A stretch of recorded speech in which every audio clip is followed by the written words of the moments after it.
저나 여러분이 성경을 볼 때, 오늘 또 이제 우리가 아브라함과 군대 장관 비골이 이제 서로 이렇게 만나는 장면이 나옵니다. 그러면 우리가 여기서 뭔가 이 호기심을 갖고 있어야 돼요. 기대를 해야 돼요. 아브라함의 생애가 굉장히 많고도 많은데 왜 이 사건을 하나님께서 기록했을까? 오늘 본문 뒤에는 이제 하나님이 아브라함을 이삭에게 번제물로 드리는 그런 내용이 나옵니다. 이제 거의 아브라함의 생애가 이제 마무리되어 가고 있는 과정인데, 그래도 이렇게 아브라함이 아비멜렉과 군대 장관을 이렇게 만난 장면이 굉장한 의미가 있기 때문에 하나님께서 우리에게 주신 것이다라는 거죠. 그래서 그걸 기억해야 돼. 그렇게 생각하면서 성경을 봐야 됩니다. 우리는 성경이 창세기부터 요한계시록까지 있는 걸 보고, 야, 이렇게 성경이 왜 이렇게 내용이 많고 기냐, 이런 생각을 할 수도 있어요. 근데 이 성경은 태초에 하나님께서 천지를 창조할 때부터 시작해가지고 지구가 이제 자기의 그 수명을 다 하고 우리가 이제 들어갈 천국에 가는, 그러니까 이 종말 때까지 그 내용을 다 포함하고 있어요, 기간이. 그러면 이렇게 어마어마한 이 기간에서 겨우 성경은 이렇게 우리가 한번 이렇게 볼 수 있을 정도로 굉장히 작게 기록되어 있다라고 이렇게 생각을 해야 돼요. 적게 기록되어 있다.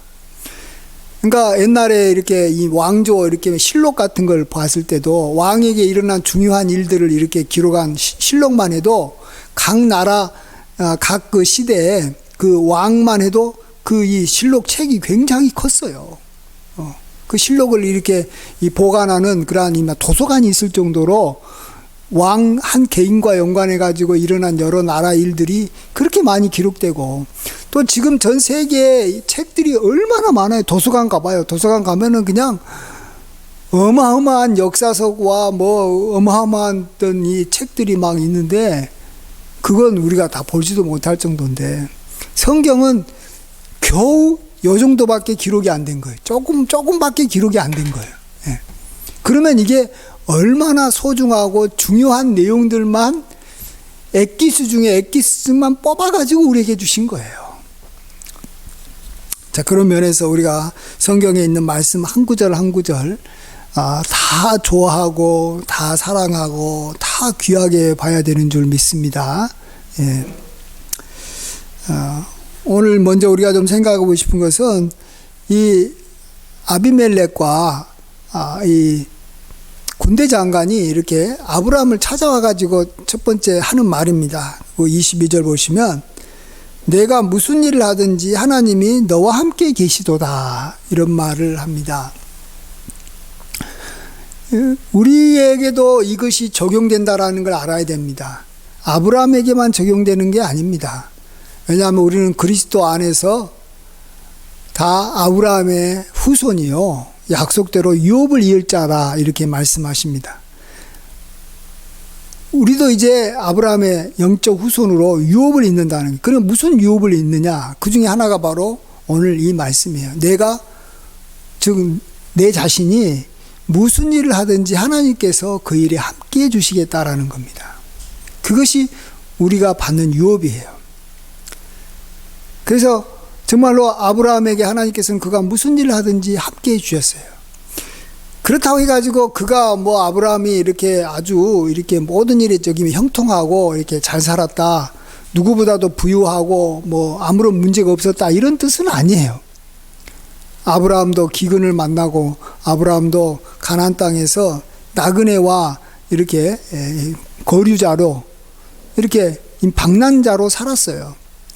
그러니까 어쩌면은 이미 잘 살기가 힘들었지만 하나님께서 뭐 이렇게 땅도 없고 이렇게 이미 자기가 거주할 집도 없는 그런 아브라함과 함께 하면서 아브라함이 하고자 하는 모든 일에 하나님께서 함께 해주셨다라는 것입니다. 그래서 아브라함이 이렇게 잘 산 거예요. 어느 정도 잘 살게 된 거예요. 그것이 그의 아들 이삭에게도 이렇게 넘어가지 않습니까? 그래서 이삭이 나중에 이 같은 이 그랄 땅, 지금 아브라함이 살고 있는 이 바로 이거 브엘세바 이 땅에 왔을 때 그때도 흉년이 들어가지고 왔는데 이미 농사를 하지 않는 이 이삭이 그곳에서 이렇게 곡식을 이렇게 심었는데 하나님께서 그와 함께 하심으로 100배나 거두게 해주셨다라고 말씀하고 있습니다. 그리고 그가 어느 곳에서 이렇게 우물을 파면 우물에서 물이 나오게 하나님께서 해주셨고요. 또 그의 손자 야곱에 가서는 야곱도 이렇게 자기 형에게 미움을 받아서 멀리 외삼촌 집에서 품꾼으로 밖에 살 수 없는 그런 상황이었잖아요. 사람이 품꾼이다. 누구도 자기를 이렇게 지켜주는 부모도 없이 혼자서 이렇게 남의 집 살이한다. 그러면 이렇게 잘 살기가 힘듭니다. 그래도 하나님께서 이렇게 야곱과 함께 하심으로 야곱이 이렇게 품삯으로 이렇게 받고자 했던 그러한 양에게 하나님께서 특별히 이렇게 이 새끼를 많이 낳게 해가지고 그가 많은 또 이렇게 양을 얻게 하지 않습니까? 하나님께서는 이런 일을 그리스도 안에서 아브라함의 후손이 된 우리들에게도 행해 주신다라는 것을 우리가 믿어야 됩니다. 내가 받은 유업이에요. 그 유업이면 내 것이라고 생각하고 주장하고 그것을 우리가 이제 경험하는 일만 남았어요. 그래서 우리가 뭐 이 땅에 이미 주인도 아니고 우리도 이제 나그네로서 천국 가는 이렇게 인생을 살아가는데 우리가 비록 이 땅에서 나그네로 살아도 하나님께서 우리가 이 땅에서 무슨 일을 하려고 하면 하나님께서 우리와 함께 해주셔서 도와주신다. 우리가 이런 것들을 우리가 믿어야 됩니다. 그래서 우리 그리스도인은 뭔가 적극적으로 일을 행하려고 해야 돼요. 그냥 이렇게 수동적으로 이렇게 그냥 현재 내가 가지고 있는 그러한 것들 잘 지키고 어느 정도 이렇게 살면 되겠지 이렇게 하지 마시고 여기서 아브라함에게 준 복이 그냥 복이 아니라 내가 무엇을 하든지 할 때 주신다라는 거예요. 그래서 올해 우리 교회 표도 장막터를 넓히며 휘장을 널리 펴자라는 거예요. 그래서 뭔가 시도하자라는 거예요. 그게 뭐 어떤 경우에는 하나님의 뜻에 맞지 않아서 우리가 원하는 대로 되지 않을 수도 있지 몰라도 전반적으로 우리의 삶을 하나님께서 우리가 하고자 하는 일에 함께 해주셔서 잘 되게 해주신다라는 거예요.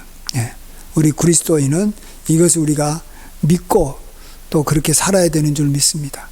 우리가 받은 축복이에요. 그러니까 우리는 이 고기를 이렇게 하나님께서 주신 게 아니라 고기를 이렇게 낚는 방법을 알려주신 거고 우리에게는 어떤 이 돈을 준 게 아니라 우리에게는 어떤 좋은 기술을 줬다라고 생각하면 돼요. 하나님께서는 우리에게 바로 그냥 공짜로 뭔가를 우리에게 선물로 주시는 게 아니라 우리에게는 약속을 주셨다라는 거예요. 약속. 무슨 약속요? 내가 무슨 일을 하든지 내가 너와 함께 해주겠다. 그래서 우리 교회에서 우리 교회 이 찬송가 여기 440장 내가 예수님께서 나와 함께 하셔서 어디든지 예수님께서 나를 이렇게 인도해 주실 때 내가 따라간다라는 거죠. 왜 그러죠? 주님께서 함께 하시기 때문에 내가 함께 하려고 하고 또 함께 하시면 하나님께서 모든 것이 합력해서 이렇게 잘 되게 해주시는 거예요. 그래서 우리가 자신 있게 살아가는 거, 소망 중에 살아가는 거, 이게 가능한 것은 우리에게 현재 눈에 보이는 것은 없어도 우리에게는 이런 유업이 주어졌다. 약속이 주어졌다. 우리에게는 소망이 있다라는 그것이 우리에게 힘이고 능력이고 자랑이고 우리 그리스도인들이 갖는 특권인 줄 믿습니다. 이러한 은혜가 함께 하시길 간절히 축원드립니다.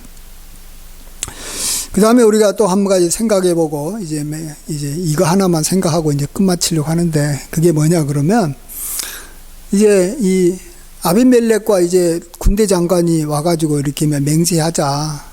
우리가 서로 이렇게 남을 해치지 말자. 아브라함도 이제 나름대로 하나의 족속을 이룬 족장이어서 힘이 있었기 때문에 그곳 그랄 땅을 이렇게 지배하는 아비멜렉도 약간의 좀 두려움이 됐던 존재인 것 같아요. 하나님이 늘 함께 하니까 힘이 생겼어요. 그래서 서로 불가침 조약을 맺자라는 거예요. 그래서 아브라함이 그래 맺자라고 했어요. 그것까지는 우리가 이해가 되는데, 아브라함이 그 다음에 했던 이야기가 사실은 오늘 본문에서 아주 길게 서술되어 있습니다. 그것은 뭐냐 그러면, 아브라함이 이 아비멜렉에게, 그 아비멜렉의 종들이 아브라함의 그 우물을 빼앗는 것에 대해서 아비멜렉을 책망합니다. 지금 현재 조약 맺으러 왔는데 조약만 맺고 그냥 잘 보내면 됐는데, 이때 이 책망을 하면서 이렇게 왜 그랬냐라고 이렇게 이야기를 할 때, 아비멜렉은 내가 이런 이야기는 처음 들어본다, 뭐 이런 일이 있었는지도 모른다, 이렇게 말합니다. 저는 아비멜렉이 진짜로 몰랐는지 아니면 알고도 자기 종들의 잘못을 알고도 모른 척 한 건지 그건 모르겠어요. 근데 어쨌든 이 아브라함이 이 소와 양을 가지고 이제 아비멜렉과 이렇게 맹세를 하고 난 다음에 또 하는 게 뭐냐 그러면 23절 보면 7 암양 새끼를 따로 놓습니다. 7 암양 새끼를 따로 놓은 거예요. 이게 이제 앞에서 말한 저기 맹세하는 거하고는 전혀 다른 일이에요.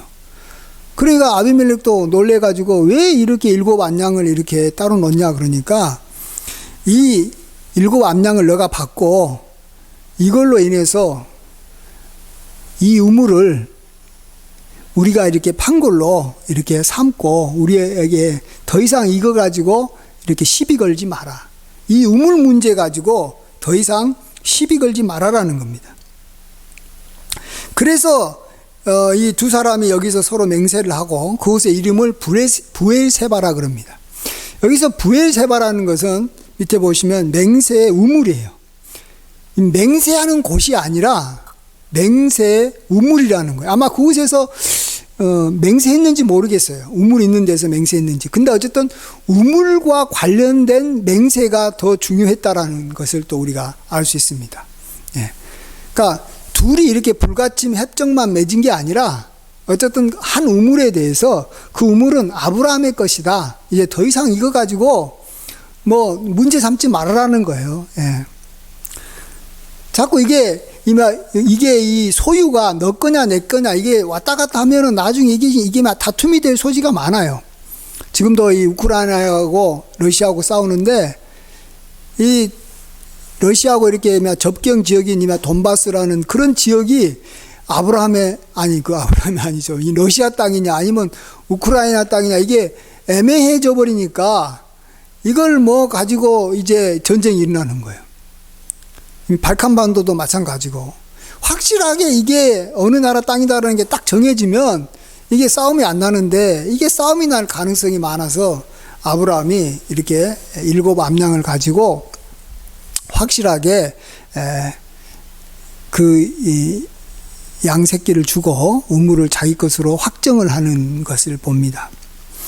그리고 난 다음에 별 문제가 없어가지고 아브라함은 이곳에서 오랫동안 지낼 수 있었다. 이 성경은 그렇게 말합니다. 그리고 지금도 부엘세바라는 땅은 아주 이렇게 사람들이 많이 살고 좋은 땅으로 우리가 알고 있습니다.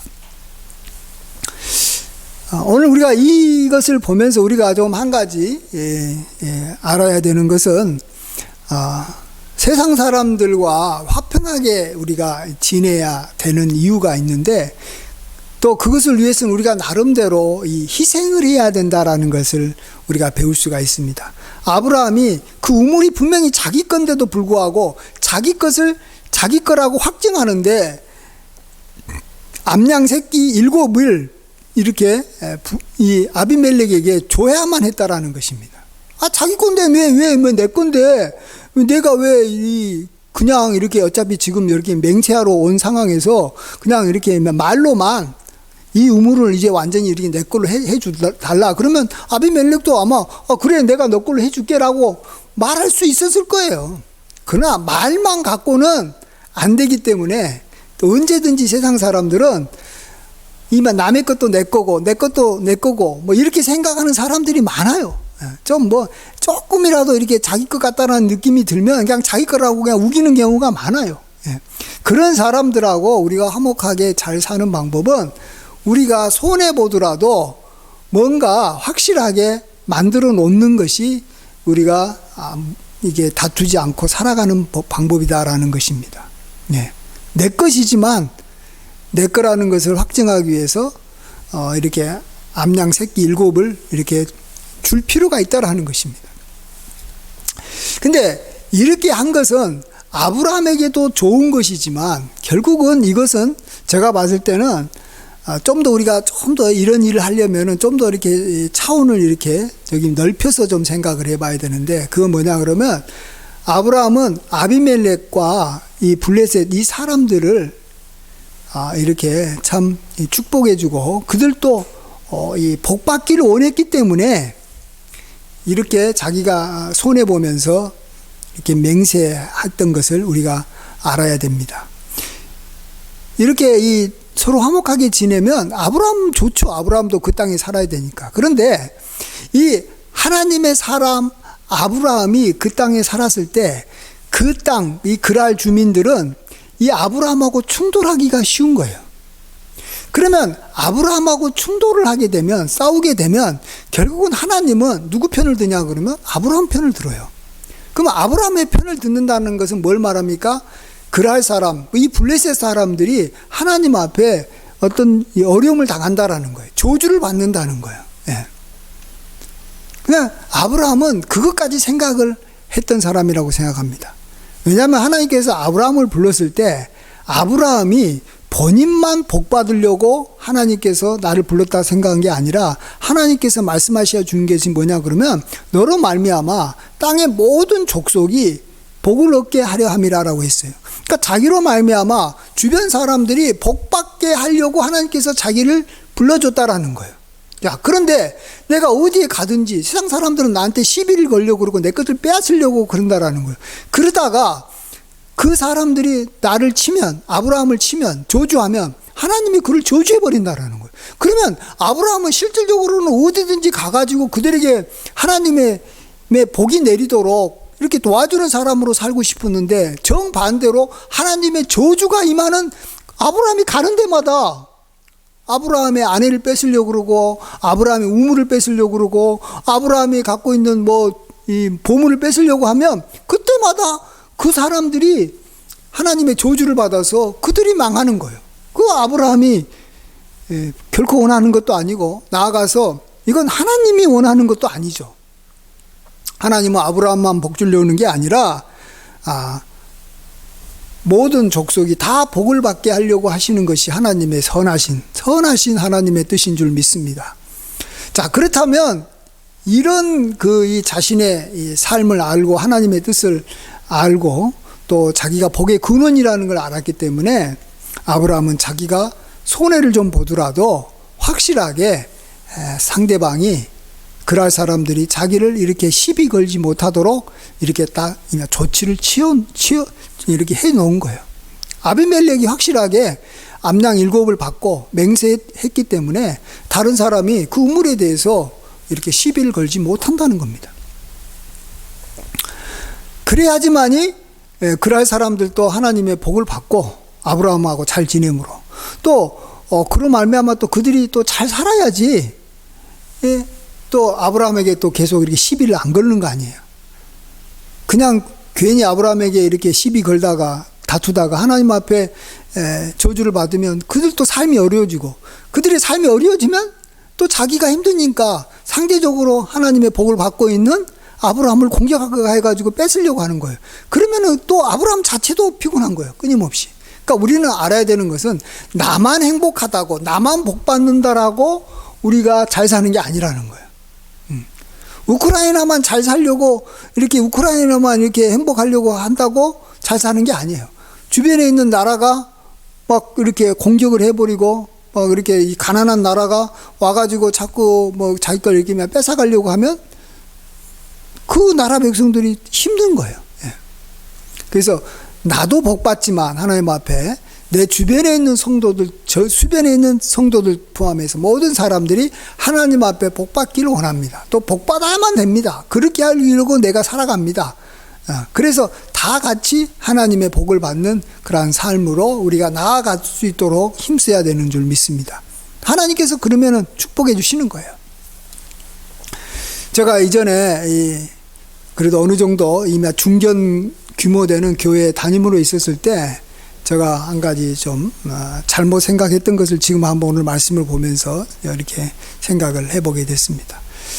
성도 수도 많고 뭐 교회 뭐 예산도 좀 어느 정도 있었기 때문에 저에게서는 교회에서 이렇게 담임 목사로서 이렇게 집도 이렇게 주고 또 이 자가용도 이렇게 중형 정도 되는 자가용, 이제 물론 처음에는 이제 아주 오래된 뭐 이렇게 거의 막 이렇게 10년 이상 된 자가용을 줬지만 어쨌든 자가용도 나름대로 가질 수 있었습니다. 근데 제가 이 옆에 있는 저희 교회보다도 한 두세 배 정도 더 큰 교회 목사님이 아주 작은 이 소형차를 타고 다니시는 거예요. 그 당시 프라이드를 타고 다녔던 것 같은데, 물론 이제 사모님은 이제 뭐 중형차를 타고 이제 다니시지만 어쨌든 담임 목사님은 아주 작은 소형차를 타고 다니는 거예요. 그래서 저는 그걸 보고, 아니 저렇게 그래도 나름대로 교회가 크고 그 지역에서는 제일 큰 교회라고도, 제일 뭐 큰 교회인가요? 어쨌든 굉장히 큰 교회인데 왜 저러실까 이런 생각을 했어요. 그러면서 이제 제가 나중에 이제 이 성도들에게 공격을 받으면서 쫓겨난 다음에 생각났던 것은 그거예요. 내가 성도들에게 원망 듣거나 시비거리가 될 거라고 어느 정도 조금이라도 생각이 된다면 내가 미리 그것들을 방어를 하는 그러한 조치를 취했어야 된다는 거죠. 그것은 나를 위한 것일 뿐만 아니라 성도들을 위한 거예요. 나도 성도들한테 공격을 안 받으면 그곳에서 목회를 오래 할 수 있고, 또 성도들도 나를 공격하지 않아야지만이 본인이 다 하나님 앞에 복 받잖아요. 그러기 위해서 그 옆에 교회, 큰 교회, 아주 큰 교회 목사님은 자기가 작은 차를 타고 다녔다라는 겁니다. 그러면 성도들이 봤을 때 저 목사님이 교회 돈 함부로 쓴다. 왜 저렇게 목사님이 이렇게 여기 성도들의 이 어려움도 몰라보면서 자기는 이렇게 호의호식하면서 산다, 이런 말을 안 한다라는 거예요. 미리 막아버리는 거예요. 그러기 위해서는 자기가 희생을 해야 되는 거예요. 자기가 손해를 봐야 되는 거예요. 나는 이 정도로 보니까 나는 그냥 이렇게 살아가는 것이 뭐가 문제냐. 또 이 교회 사이즈가 이렇게 큰데 내가 이 정도는 살아야지 뭔가 되는 거 아니냐, 이런 거 생각은 우리가 그것은 이 아브라함이 지금 했던 거하고는 다른 거예요. 이 우물이 내 거라도 그냥 내 거니까 그냥 무조건 이렇게 말로만 주장해서는 안 된다는 거예요. 자기 것을 끝까지 지키고 또 그걸로 인해서 문제가 안 생기려면 7 암양 새끼를 상대방한테 주면서 이것을 내 것으로 해달라고 확정시켜주는 일을 해야 된다라는 거예요. 그렇지만 우리 이렇게 이 목회자는 그래서 시험 들 만한 어떤 일을 성도에게 하지 말아야 될 것이고, 또 성도도 한 가지 좀 알아야 되는 것은 이 하나님의 종이 교회에 왔을 때는 우리에게 하나님의 복을 끼치려고 온 거기 때문에, 우리도 교회 나오고 목사님을 이렇게 통해서 말씀을 듣고 이렇게 목사님을 이렇게 생활할 수 있도록 이렇게 우리가 지원해 주는 것은 하나님 앞에 복 받기 위한 거잖아요. 하나님 앞에 축복받기 위한 건데, 그러려면 그것을 자기 또 잘 누리려면 목사님을 조금 자기가 맞을 때 허물이 있다라고 해도 함부로 이렇게 공격해서는 안 되는 거예요. 함부로 시비 걸면 안 되는 거예요. 그러면은 자기만 하나님 앞에 이렇게 축복을 못 받고 도리어 저주를 받는 겁니다. 그래서 우리 성도들 모든 사람들은 이 두 가지 면에서는 결코 이렇게 두 가지 사람에게는 우리가 결코 후회할 만한 일을 해서는 안 돼요. 첫 번째는 우리가 하나님께서 우리에게 주신 이미 육신의 부모예요. 육신의 부모를 이렇게 우리가 비난하고 공격하다가 싸우다가 우리가 이렇게 화를 당하는 일이 없어야 되고, 또 부모가 그러다가 이제 부모가 이 세상 떠나게 되면 평생 후회하는 거예요. 부모에게 이렇게 잘 못하면 큰 이 자식된 도리로서 자기만 후회되는 일이고, 또 하나님께서는 이 복이 있는 이 첫 번째 약속으로 준 것이 부모에게 공경하라. 그러면 내가 이 땅에서 잘 되고 장수하리라 그랬어요. 첫 번째, 복 있는 첫 번째 약속으로. 그러니까 그 약속을 받아놓고 귀한 축복의 어떤 이 언약의 말씀이 있음에도 불구하고 그걸 누리지 못한다는 것은 참 자기만 안타까운 것이고 후회되는 것이죠. 그 다음에 두 번째가 하나님께서 세우신 그러한 하나님의 종에 대해서 우리가 그로 인해서 하나님 앞에 복을 받으려고 한다면 우리 눈에 봤을 때 참 허물이 많고 부족하고 나보다 어리고 또 이렇게 좀 뭔가 내 마음에 안 들어도 뭔가 축복해 주는 것이 필요하다라는 거죠. 네. 그래서 나중에 이렇게 목사님들하고 뭐 어떤 이유든 간에 자기 담임 목사님하고 충돌했던 사람들은 하늘나라에 갈 때까지, 또 하늘나라에 가서도 후회가 될 수밖에 없는 거예요. 뭐 이유가 뭐든지 간에. 그런 면에서 우리들 조심해야 되는 거예요. 그러니까 목회자도 참 목회자 때문에 복이 되는데 목회자 때문에 저주가 될 수도 있는 거고. 그것은 참 안타까운, 그러니까 양면의 칼이라는 거예요. 그래서 우리가 하나님의 종을 대할 때 우리가 두려움으로 좀 대할 필요가 있어요. 너무 인간적인 측면에서만 봤을 때는 위험하다라는 거예요. 그러니까 이 칼을 안 들고 있는 사람하고는 우리가 이렇게 그냥 이렇게 마음 열고 그냥 이렇게 긴장하지 않고 지내도 되지만, 상대방이 칼을 들고 있는 경우에는 긴장해야 되는 거예요. 저 칼로 나를 지켜줄 수도 있지만 저 칼이 결국은 나를 찌를 수도 있다라는 거예요. 우리가 무기를 들고 있는 사람은 우리가 조심스럽게 대할 수밖에 없는 거예요. 저는 이 세상에서 이 무기를 들고 있는 사람이 부모라고 생각하고 또 하나가 목회자라고 생각해요. 그래서 그들이 나를 지켜주고 나에게 복이 되는 사람도 될 수 있지만, 내가 그들하고 충돌하는 순간 그들이 갖고 있는 칼로 말미암아 내가 하나님으로부터 이렇게 이 상처를 입을 수도 있고 내가 해를 받을 수도 있다라는 사실을 우리가 알아야 되는 것입니다. 하나님은 참 우리에게 복을 주기를 원하고, 또 하나님께서 우리에게 부모를 주시고 또 죄종을 주신 것은 그들을 통해서 하나님의 복을 받게 하기 위함인 줄 믿습니다. 하나님 우리가 잘 되기를 원해요. 우리가 무엇을 하든지 하나님께서 함께 해주셔서 우리를 도와주실 줄 믿습니다. 그래서 우리가 이 언약을 따라서 우리가 잘 살아가면 하나님 앞에 우리도 아브라함처럼, 이삭처럼, 야곱처럼, 요셉처럼 또 그리스도 안에서 아브라함의 후손으로서 복되게 살아가는 줄 믿습니다. 이러한 은혜가 함께 하시길 간절히 축원드립니다. 기도하겠습니다. 모든 영광 감사와 찬양을 올려드립니다. 주는 나의 복이시오니 주밖에는 나에게 복이 없습니다. 아버지 하나님, 우리에게 복 주시고 또 하나님께서 약속하신 것을 우리가 다 받아 누리게 해주시옵소서. 특별히 아브라함에게 주신 이 언약, 무슨 일을 하든지 너와 함께 하겠다라는 이 언약이 아브라함의 후손인 우리에게도 유업으로 그대로 이렇게 주어졌사오니 이 약속을 우리 땅에서 온전히 경험하며 살게 하여 주시옵소서. 또 하나님께서 우리에게 세우신 부모님과 또 주의 종은 우리에게 축복을 주려고, 하나님께서 그들을 통해서 우리에게 복 주려고 아버지 하나님께서 세워주셨사오니 우리가 그들과 충돌하다가 이렇게 도리어 화를 당하는 일이 없고 그들을 축복함으로 우리가 복을 많이 받고 온전하게 복되게 살게 하여 주시옵소서. 모든 영광 주님께 돌리옵고 예수님의 귀하신 이름으로 기도하옵나이다. 아멘.